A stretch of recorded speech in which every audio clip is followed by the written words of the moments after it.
So, welcome, Camilla.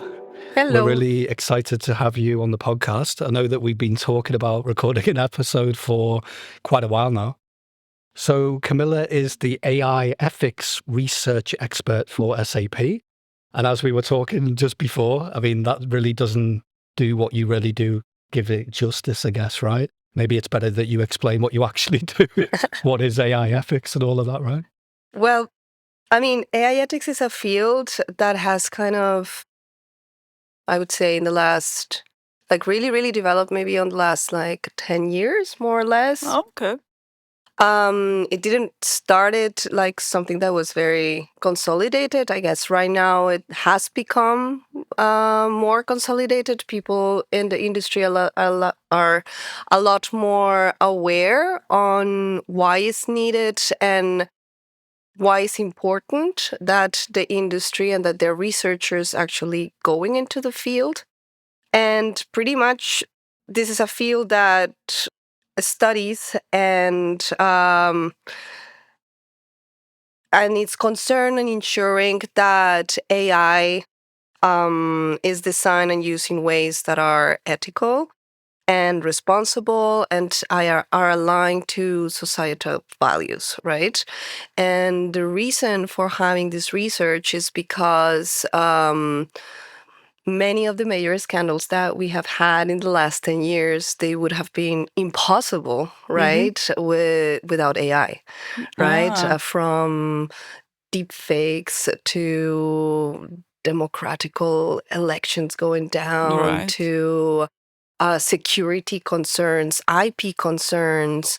So if you really see, the more we're moving towards the development and the integration of this technology, which is a great technology, we're also seeing that there is a bigger and bigger and bigger gap in how then to safeguard human rights, for example, because all of these societal values are actually harming either our privacy or our security or our democracies, etc., etc. And many of these technologies are also enforcing bias and discrimination, unfairness, untransparency, etc., etc., etc.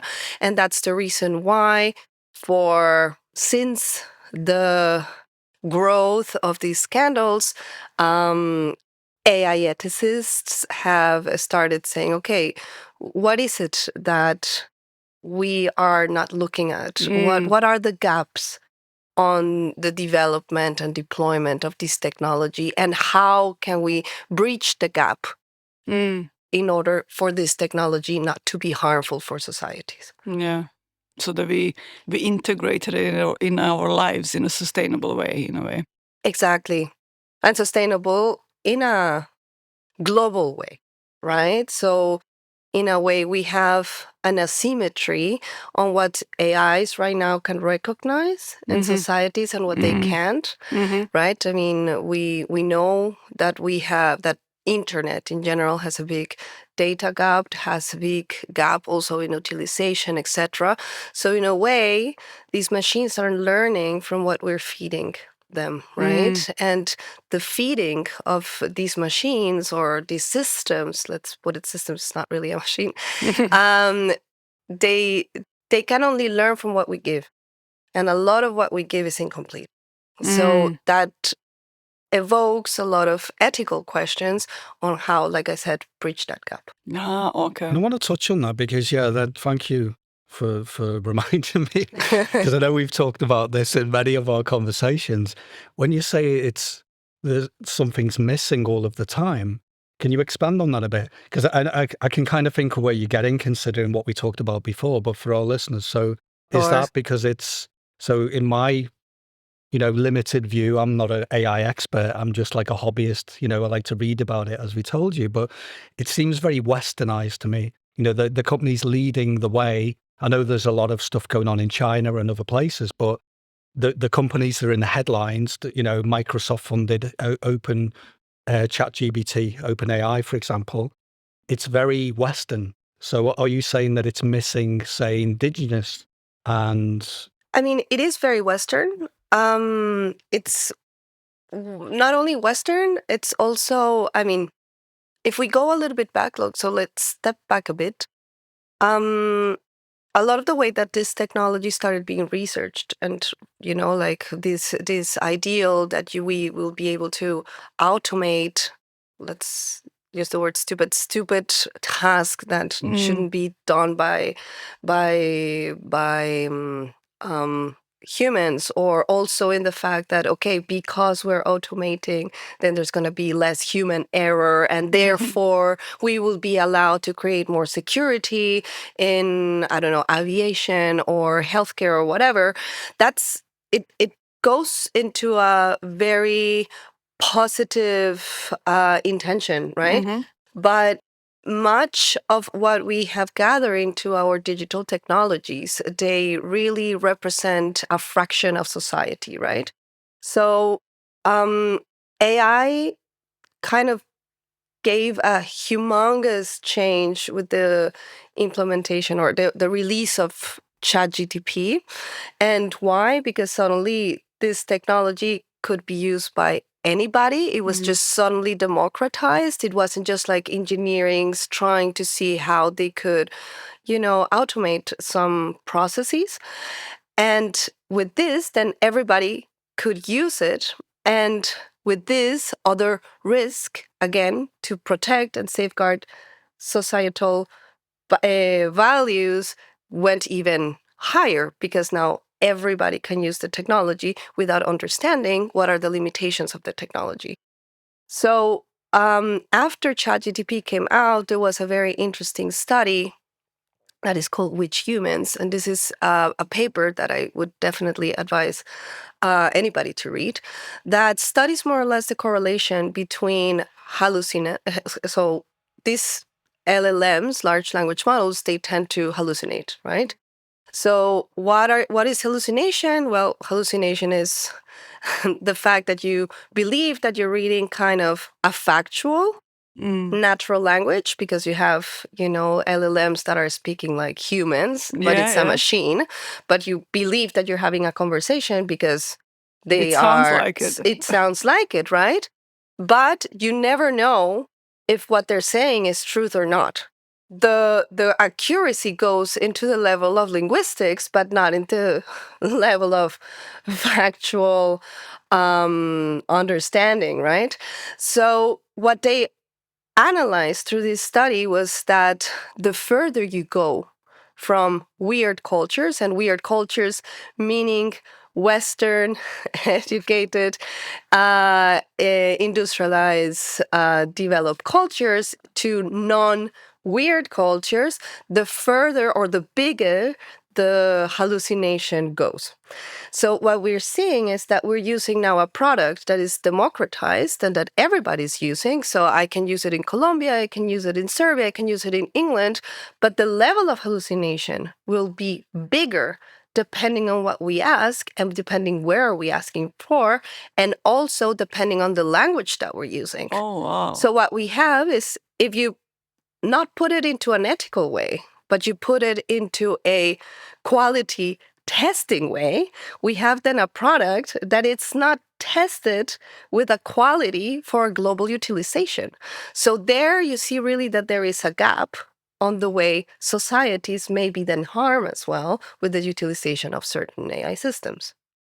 And so is there a way to, so I believe part of your job is to find a way how to overcome that as well, or? My job, because I work on SAP, we do business processes. My job is more about analyzing how to bridge the gap between ethical dimensions of AI, so ethical principles such as fairness and discrimination, transparency, privacy, security, etc., and how to bridge that gap into an operationalization. So that the operationalizing part of AI goes lower and lower and lower, and starts bridging that gap into that the AI practices don't have any more a space with the operationalization. Right now we have a big space. So you're basically doing the job to lose your job in the future. I mean, I think there is still a lot to do. Of course, yeah. Because, like I said, this is, we have a gap on data, we have Yeah. a gap on infrastructure, we have a gap on accessibility, we have a gap on participation. So bridging those gaps will take a long time, also because the cost of implementing these things are very, very high. Like doing adoption for generative AI is very Yeah. costly. Yeah, I wanted to touch on that, sorry. Yeah. Yeah, because I don't know if you noticed yesterday, but there was, because we're at that time of the year where people are sharing how their companies are doing in terms of, performance, etc. Microsoft isn't doing so great because their shares plummeted, I think, yesterday or the day before. But correct me if I'm wrong, I think this is because the market's a bit volatile or not so confident around the billions that they're pumping into developing AI. And I guess these technology companies are putting all the chips in one place, they're betting the house kind of thing, because they believe that in the future it's going to pay off. But the amount of money, as you say, the amount of investment in the short term, it's huge, right? Yeah, the computing is really, really, really costly. And also, I guess it depends whether we're talking on consumer AI technologies and business to business AI technologies. I work on the business to business field. So you have different ethical considerations to consider as for a consumer system, such as Meta or Google, right? Because at the end, if we break it in a way, the product of consumer digital technologies is ourselves, right? It's us, it's our identity. And if we're a product have rights or not, right? So that then we start getting really philosophical, because then the safeguards, in that sense, become even more complex from my point of view, right? Yeah. I work on the B2B area, so the implementation of these ethical aspects become kind of a value statement as well for the other companies. Just please repeat me again the question to circle back to what I wanted to say. I can't even remember, actually. well, actually, a better question, I think, would be, which is linked to this. So I totally get that, because B2B, it's a different proposition altogether. Because tell me if I'm wrong, what you've just said there is that, yeah, there's more responsibility at the moment. It should be the same for everyone, but there's a responsibility. If you're protecting another business's IP, then you best not have a data breach and, it's very like different, right? I mean, we can see it from different perspectives, but now I remember where I wanted to circle that. So for us, it's a little bit that, the technology, but for the implementation of those technologies into the B2B, you have to do a transformation, and not all companies are in the same level of transformation. So that's also some of the gaps, that we also need to tend to look at. And the implementation of these technologies, the maintenance of these technologies, etc., it's very, very, very costly. So yes, we have a technology that is there. Yes, we have a technology that it's factual is harming human rights. It's factual is harming our security. It's factual it's not safe for everyone.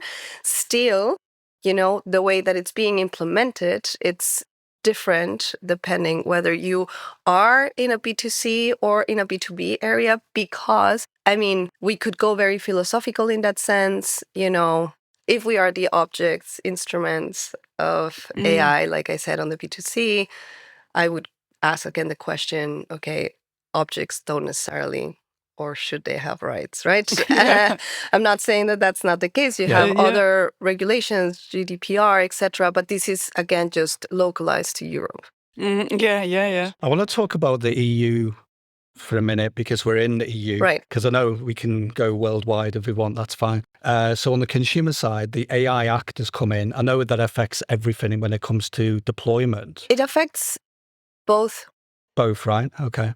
So I want to read this quote. This is from the EU AI Act. It says, the EU believes that the most powerful AI models, such as OpenAI's GPT-4 and Google's Gemini could pose a systemic risk to citizens, and those need additional work to meet EU standards. And that's what you were talking about, right? But what do you think? I mean, because I hear that and we understand that. I think anyone who's kind of even remotely curious about it or started looking at, what is AI? What are these generative models? What do they do? How can they benefit society? What are the caveats, etc.? But what are these actual standards that the EU are trying to uphold? Can you kind of share some general? I mean, I know it's a very big act, so I'm not going to go too much into detail on the AIEU Act because it's very controversial for many reasons, right? There's many things on the AIEU Act that needed to be finished quite quickly because of the way the EU Parliament works. There was going to be a change on the governmental part of the Parliament, and they needed to finish it as soon as possible before the change happened. So there are some parts in the AI Act that are still for revision, and they are not quite rigorous yet, but I personally understand why they took the decision that they did in order to say, okay, let's finish this set of regulations, otherwise it's going to take, or we don't know what's going to happen with the change. In terms of how this affects B2C or B2B, it affects everything that is happening in the European market with the purpose of safeguarding EU citizens, right? So it's a piece of legislation that is citizen-based. Yeah. So it doesn't necessarily, in a way, works with human rights. Yeah. I mean, it does, but it's not global. You see what I mean? Okay. Yeah. So the way it is kind of defined, it's by understanding what are the use cases that may go into high risk, medium risk, low risk, and prohibited cases. And then those prohibited cases, they cannot be sold, deployed, or create nothing within the European Union. A good example of that is social scoring, for example. That's a prohibited case and facial in the recognition, EU. stuff like this, right? That depends, because that also, I mean, yes, facial recognition, yes, but it depends also how it's deployed. Yeah, because, for example, military doesn't apply to the AIU Act because that's a self-regulated system, right? Oh, God. So it's into what it's called regulating AI systems, right? Not self-regulated systems. And then you have what it goes into the high risk, what it goes into medium risk, and then low risk. And there are some areas, some sectors that are considered high risk. So some sectors that are considered high risk. So HR, for example, right? Yeah. Shouldn't have AI systems automated for disciplinary acts, right? You shouldn't be asking or appraisals, for example. Exactly. You shouldn't be asking a AI to fire somebody, even though it would make your life as a manager easier. Yeah, because you wouldn't be uncomfortable. Right? There always has to come what we call human in the loop. There always has to be a human observing those processes, and this becomes also kind of a fundamental rule on the way we are designing these processes now in AI. But that's the thing. I mean, we talked about this in a previous podcast, that we were saying we embrace all of this new technology with the caveat that if I don't fully understand it, there are risks involved. And what I see here for this act, the challenge is that you want to have some level of control and not just blindly deploying AI everywhere, like you say, because if a human's not got the final say, at the moment, that's very high risk, right? As you say, in for HR, we see it, maybe you can chime in, Mira, on the medical side, where it's been used in such an amazing way for spotting cancer, for example, whereas a human, they get burnt out, they're looking at too many x-rays or scans or whatever, whereas AI plus a human that has the final say, it's speeding up, it's a more of a productivity thing, it's changing the whole industry for the better. But if we literally allow these closed systems to just make our decisions fully, what you're saying is that's too big a risk right now, because at the moment we don't even know how it does what it does, right? No, it goes into different ways. So I have 2 points to expand on that. So the first point goes into the fact that we have something that is called the myth of automation, That's the first point. And that first point is that, like many of these systems was like, okay, we have something that is called human error, right? We all do mistakes, and some of these mistakes can be deadly. For example, healthcare. Let's use healthcare as human mistake. Could be, you're a doctor, a nurse, whatever, you're working on really high risk surgeries, something happens, the patient dies, right? The cost of human error into those spaces, they are not only financial costs, they're human life costs. So many of these ideas of, okay, let's automate things in order to lower down human error, it's, in my perspective, brilliant, right? Because, also with car manufacture, right? Like car manufacturers, they lose humongous amount of money in the A line if they just paint 1 millimeter wrong. They lose a whole luxury car, and that's millions of money lost. So they cannot afford to even make just one mistake. So these systems, they may absolutely be beneficial for this type of really risky, losses. However, the myth comes in pretending to think that because that we should trust more the systems than our own criteria. Why? Because at the end, we are the ones designing the systems. So these systems will adapt to what? To what I said before, for what we feed them and how we're feeding them. And if we see that this is, explored in a bigger way, then we're leaving many people behind. So if we go back, for example, to the topic of healthcare, we do know that research on women's body is something that it's very contemporaneous, right? So a lot of the medicine that has been created to whom? Men. White man. White man, Western man that has a specific body type. And that's why many of these medical products, they are more risky for women. So in the same way, in the same logic, this is what is happening as well with the integration of the systems, right? So that's exactly that gap. So that's from one side. Now, if we reflect on that side, then we realize that in a way, AI is not bad per se. AI is just a reflection of what? Of who we are.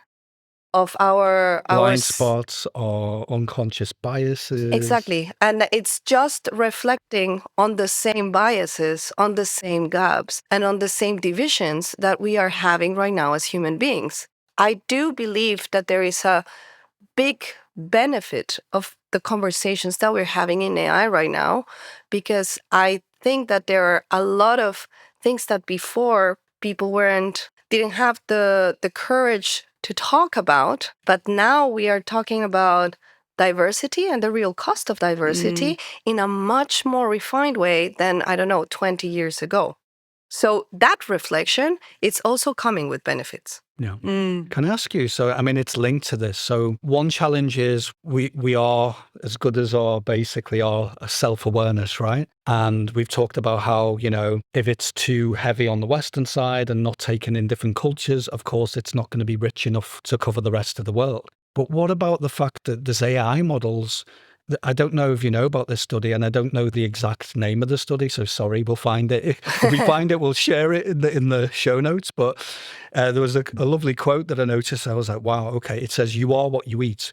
So what do you make of these AI models being fed AI-generated data and not even human data? So already they've got the skew of our blind spots or biases. But on top of that, some of these models are learning on stuff that's been spewed out that was actually AI hallucinations. So surely if it's been fed that to train the model, what they're saying in this study of late, that it's an absolute no-no. And any models that are trained on, it's bad enough that we're training it with biased information and, there's bits missing. But what do you make of this AI-generated stuff? In generated data, there's two topics. So you have synthetic data, which is also kind of things that come after. It's not the historical data. So our historical data has gaps. Yeah. So for example, if we want to hire people automating, those AIs will always say a man should be higher and a woman not, Mhm. because historically data, there's not enough amount of qualitative data on women growing because, well, we didn't have the rights to actually work before, right? But, what happens with synthetic data, there's two schools. So that's that, the hallucinations, the things that are a problem under the principles of transparency, under the principles of explainability, to explain how they're taking the decisions, etc. But also that is interesting is that you now have under the term synthetic data also value propositions, because now we have new data that it's really good, it's really qualitative, and it's more diverse. So you can also react on topics, for example, on fairness with the synthetic data, because it becomes more aligned the society is actually working right now. But what you're saying, and just to be clear, because I'm trying to get my head around it, sorry if I'm not understanding. So what you're saying, but this synthetic data has been made, it is what it is. It's synthetic data that's actually of a high quality. But what we're talking about here is these models were trained with AI-generated data that wasn't of any high standard. There's a big difference, right? Because I can understand that, because obviously if the model's missing the diversity and then you've got this other data that's synthetic, but it covers all of the gaps, what you were talking about.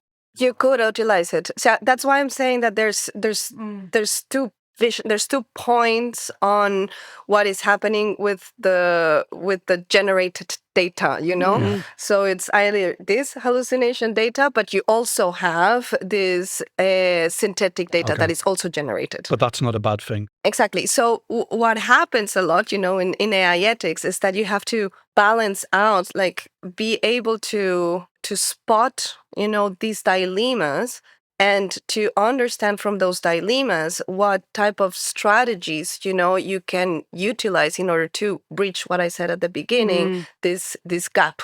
This gap of, the ethical principles from one side and the AI systems operationalization from the other. Data obviously is a big topic in AI because it's all based in data. And I think one of the biggest concerns, and I think it is still a concern, is this topic of transparency and explainability, because with generative AI, we still don't know how they are learning. We have a vague understanding. Yes, they need qualitative data, they need a high amount of data, etc. But, this is still a lot of research that the industry is still investing in. You know what's interesting? You mentioned the word balance now. And I remember in our conversations before, I was really drawn into the idea of slowing down. We were talking of, all of this is happening so really fast. Our human brains it's really hard to understand everything that is going on. And that's why there's lots of mistakes. That's why there is lots of stuff going on that we still need to control. So how do we create that balance? How do we, what needs to happen? In your opinion, I don't know. I don't have a clear answer to that question. Of course, yeah. I think, obviously, I'm very biased. I think AI ethics is a way of slowing it down. I think AI ethics, I think we talked about this before, it's kind of a field that it's very interesting, because if you see the people leading this field, it's usually a very diverse type of people, and not only very diverse type of people, it's also a lot being driven by women. And if I go a little bit more philosophical, absolutely.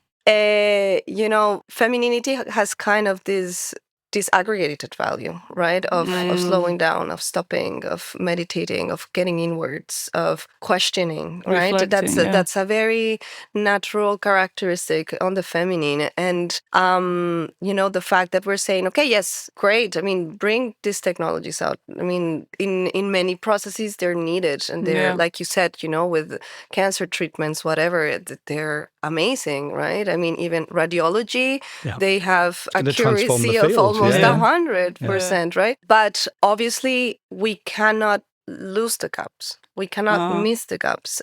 And by understanding gaps and seeing the gaps, we need to formulate human factors. So if we go a little bit more historic, like in the engineering field, digital engineering field, when human factors started, there was a big friction as well at the time. When people started talking about accessibility, ergonomics, things that human needs in order to make eventually the technology that we have right now, there was anyway at that time some friction on how to add this into the engineering cycle. And the way I see it, or the way my intuition goes, is that we're going a little bit into the same direction, right? I mean, we're saying, hey, it's not only human factors. If they're human factors, now we need to reframe them and expand them into human rights. So it's not only human factors, it's also human rights. And my question would be like, how do we bring these human rights into the engineering cycle? And it's not because the engineers or whatever, they don't want to. They have to do. They have humongous level of responsibilities in terms of feasibility, in terms of, making things work, that things don't break, that the privacy is there, that, it's a lot. And we cannot expect an engineer that has studied 10 years to make things in a higher quality work to suddenly be completely fluent on human rights and politics or whatever, right? That you also have people that have studied that and become experts in that for a long time. But what I do see is that the way that we are collaborating through the engineering cycle is changing. So you now have a very big collaboration with policymakers, with lawyers, designers are expanding into understanding that and how to collaborate with these people that understand human rights. And I see it's interesting what is happening. Do you think that includes climate? Because we had, I don't know if you listened to, one of the previous episodes we recorded was with Dr. Jenny Stevens. So she's a big activist on the climate side. She's written many, books around it, and she's doing work, at the level of policymaking, Congress, etc. Human rights for sure, but what about planetary rights? Is that included in this as well? Because I guess if we're talking about policy, it can't not include it, right? I mean, this is a question that I also ask myself. I don't have a straight answer to that. The topic of environment it's a topic that I think it doesn't only belong to AI. AI needs a lot of electricity, a lot of water, and that's we talked not about that. really well. I think that's a gap, right? The water topic into these technologies. If you check a little bit the AIU Act, right, that it's based on Montesquieu's conceptual ideas on environment, right? It's a very Western, very Eurocentric way of seeing the environment, which is more about the functionality of the environment itself. That's why I'm saying this is a piece of legislation that is very Eurocentric and it's very citizen-based. And dare I say a little bit more colonial. Exactly. I didn't want to use it, but yes, we should maybe use the word. So, and I work and been collaborating with different indigenous communities for the past decade. And these topics of, environment, it's not only crucial, it's what makes us still here be talking and speaking and being alive. And one of the things that we talk and reflect on, for example, with the indigenous communities I work with in Colombia is what are the new rights, not only the human rights that we understand right now, but what could be the new rights that can emerge from these new technologies. And one of the asks that I have from some of the elders is the right to disconnect. Is the right that there are areas in the world where connectivity shouldn't exist. And because these are the areas in the world where ecosystems are extremely fragile, and these ecosystems are the ones that makes us alive. So, for example, areas where the Amazon River is born. These are areas that should be protected from connectivity. You mean No, internet, exactly. No, electricity? internet, not AI. Mm. And this is usually, I would say, a rhetoric gap that happens in Europe. So, for example, the OECD recommendations on AI, one of their biggest goals as well is that everything should be connected, that it's a human right to be connected and have the access of connectivity. But when you speak with indigenous societies, at least the ones that I've been speaking with, Yeah, they'll tell you different. They have different say needs. no, because some areas don't need the connectivity. What we need is services that protects those areas for the non-connectivity.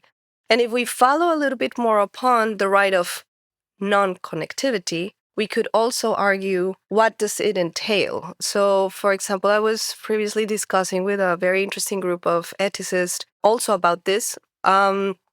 We said, for example, okay, when you die, what happens with your digital identity when you die, right? I mean, we are a generation of millennials that, we're seeing the first kind of people dying on Facebook, dying on Instagram, dying. And these profiles are still there. And some of these profiles, they will be utilized for AI, whatever, because they are not saying to the new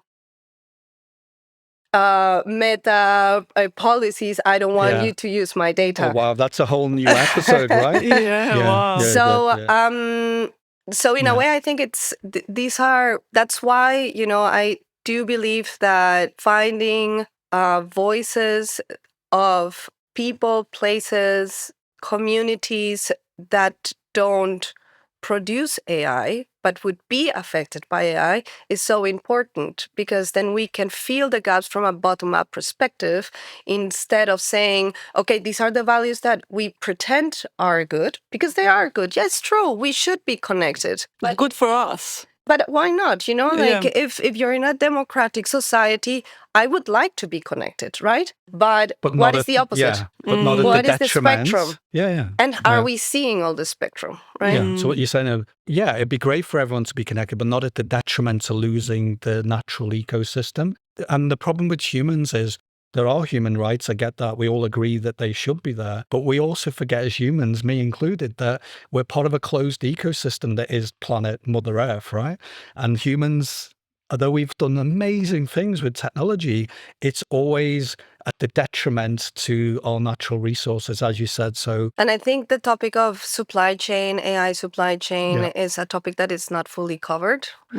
Also, the analog part of the supply chain, because it's we tend to think, okay, these technologies are fully automated. That's not true. I mean, the maintenance of these technologies, more or less, like, for example, content moderation or anonymization or topics that are important, right? They are maintained by people, and these are usually outsourced to places where either there are less human rights, or you can have easier exploitation of it is workers. Complete exploitation, right? Yeah, and then and again, like, all of these ethical questions, all of these ethical gaps, they emerge. Like, okay, who would be then accountable in this? Who is, because usually they're also outsourced from outsourcing, from, it's a really long supply chain. So just to understand that the human factors, or the human rights, or whatever we want to define it today, need to be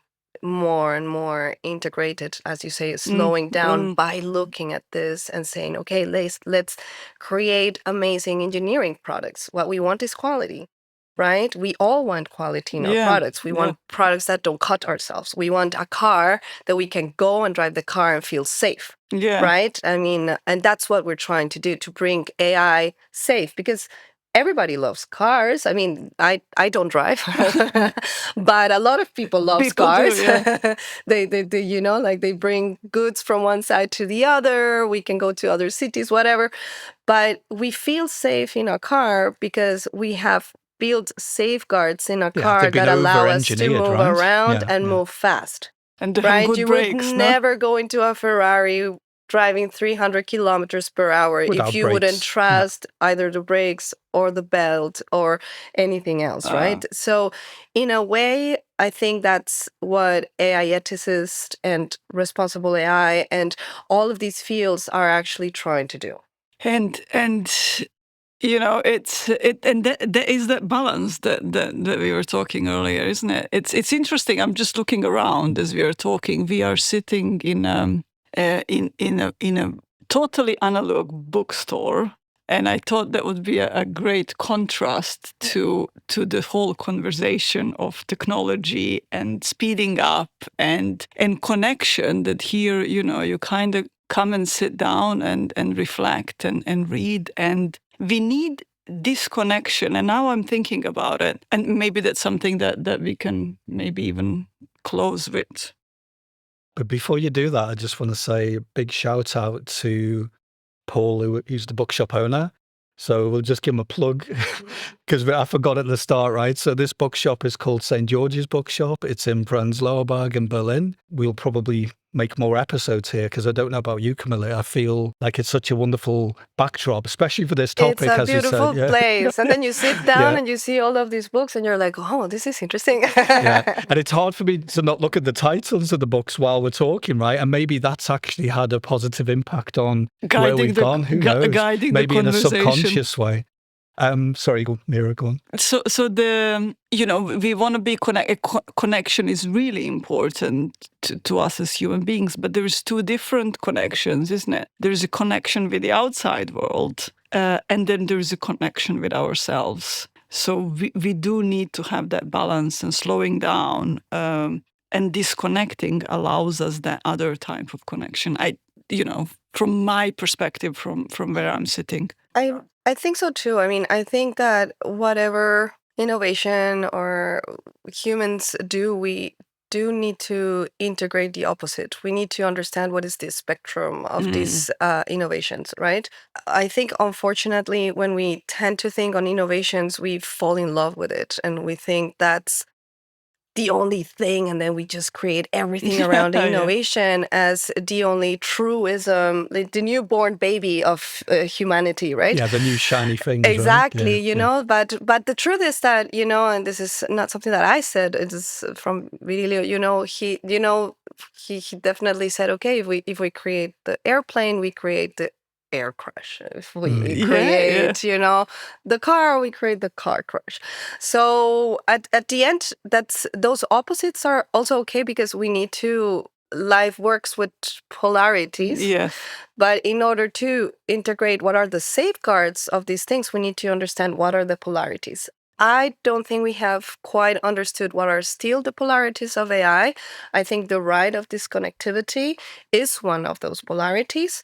But that's the only way to understand those polarities is by inviting a discourse that is not colonial, but that understands, like I said, it shouldn't be only those who are producing and benefiting from the AI economy, but also those who will have to use it without any consent, because it would be pushed.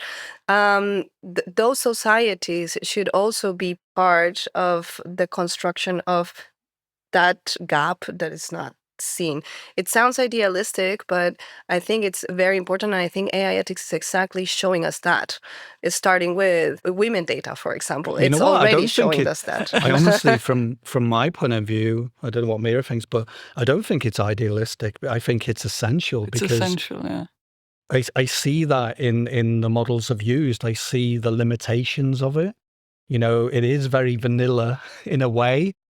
They're still amazingly powerful things, but these tools will only get better if everyone has a seat at the table. And that's with everything, but especially with a technology like this that's been, it evolves from the data that we feed it. And if that data is missing key chunks of society, And maybe this is a good segue into this last question I'll ask you is to kind of wrap it up is, again, I'm not saying you can answer this because it's a big topic, but, what will it take to achieve responsible AI? You've talked about a lot of things, but is there anything else we haven't covered that needs to be? I mean, I think responsible AI cannot be defined into just one answer. I think it has to be a collaboration and a co-creation between different stakeholders.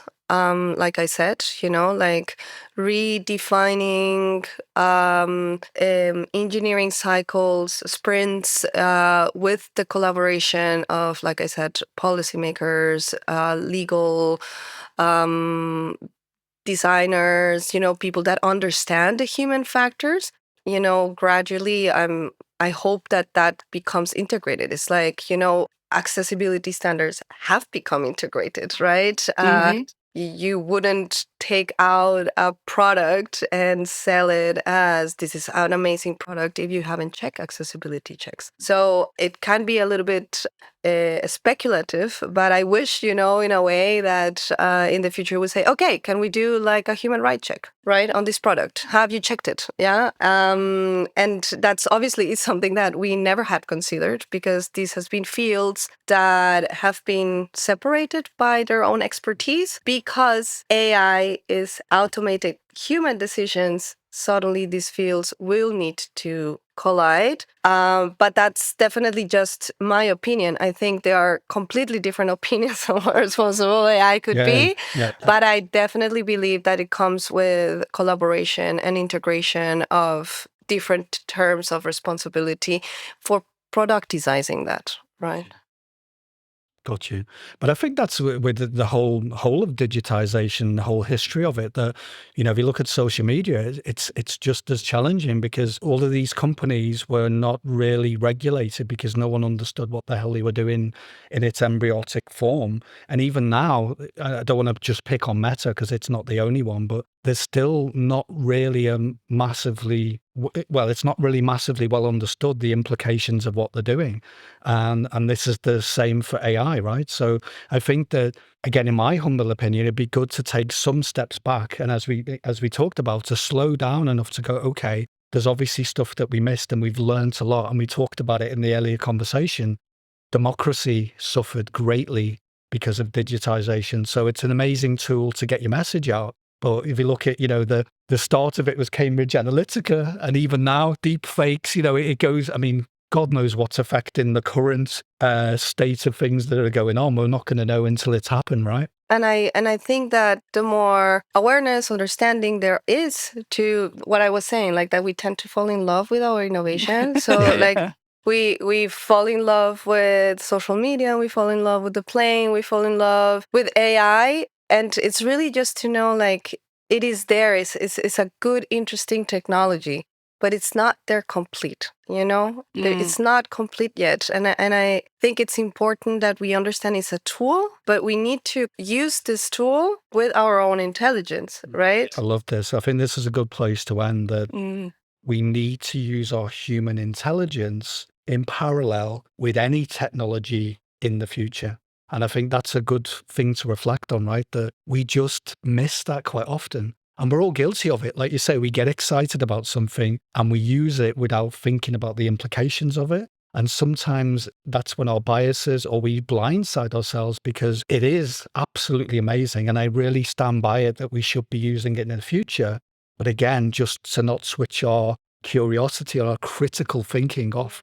Yeah. Never. I'll give you one, is talking about human errors to close. So there are like use cases that we need to analyze in terms of risk assessment and stuff. And there is this case where there were some nurses that took out their lives because they thought they had made a human mistake by implementing some milligrams more during an operation, and the patient died.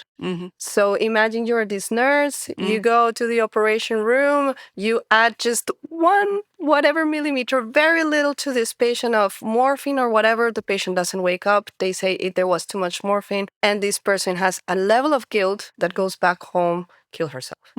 So this was happening a lot. And then they were saying, okay, what is going on? It cannot be then a human error. It makes absolutely no sense. They would realize that the calculator that they were using, which was a calculator that, qualitative calculator that everybody uses in medicine, whatever, blah, blah, blah, depending on the way that you place it, whether it was vertical or not vertical or whatever, it would give you a different addition. So if, like it has kind of a progressive way of putting It hallucinates functions, something. the functions. And this is just a calculator. We're not talking about Yeah, generation. we're talking about an analog calculator, right? Yeah. And depending on if you're not using the logic of the calculator, it's going to give you a different result.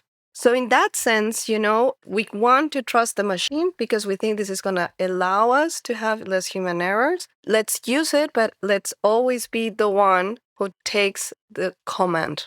Brilliant. Absolutely. Well, this has been great. I'm sure we could go on for hours. I mean, you're more than welcome to come back and record another episode because there's many ways we could go. But I think this is a nice place to leave it. I'm going to let the listeners dictate where it goes next, I guess. So thank you. Really appreciate it. Thank you very for much. your invitation and the place, definitely. Thanks. And have a wonderful day ahead. Thank you.